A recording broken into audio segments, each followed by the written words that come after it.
Maintenant d'ailleurs, on sait tout finalement sur l'effet des vaccins. Oui, et d'ailleurs, on est déçus quand même globalement, hein, parce que je vous rappelle qu'un vaccin, comme chacun d'entre nous le sait, quand on vaccine nos enfants, on les vaccine pas pour 4 mois, 6 mois, on les vaccine pour 10 ans, 20 ans. C'est intéressant ce que vous dites. Pourquoi est-on déçu par un vaccin?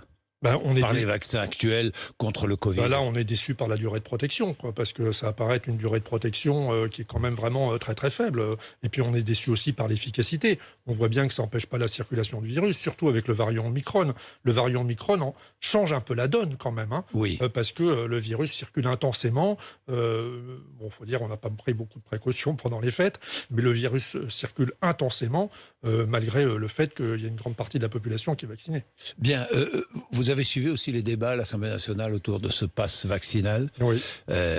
Comment réagit et le médecin et le citoyen? Le citoyen, il n'est pas tellement surpris. Il va dire, on est dans les joutes politiques préélectorales. Voilà un peu mon sentiment de citoyen. On est entré en campagne électorale. Mon sentiment de médecin, il est beaucoup plus ambigu par rapport au pass vaccinal, parce que, comme on vient de le dire, on se rend compte que le vaccin est de moins en moins efficace, à la fois en termes empêcher la circulation du virus et à la fois en termes de durée, puisque la durée est très courte. Donc on a un vaccin de moins en moins efficace et en même temps on va imposer un pass vaccinal. Donc là, si vous voulez, il y a un paradoxe.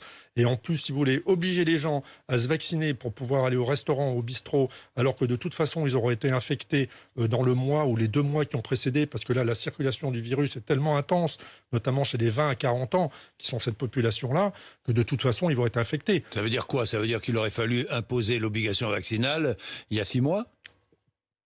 Il y a 6 mois, ça faisait plus de sens. À la limite que maintenant. Parce que l'imposer maintenant, alors qu'on se rend compte qu'il est peu efficace, c'est quand même un vrai paradoxe. Et par ailleurs, les gens s'infectent par centaines de milliers en ce moment. Donc qu'est-ce qu'il faut faire? Il faut vacciner des gens qui sont infectés par le Covid?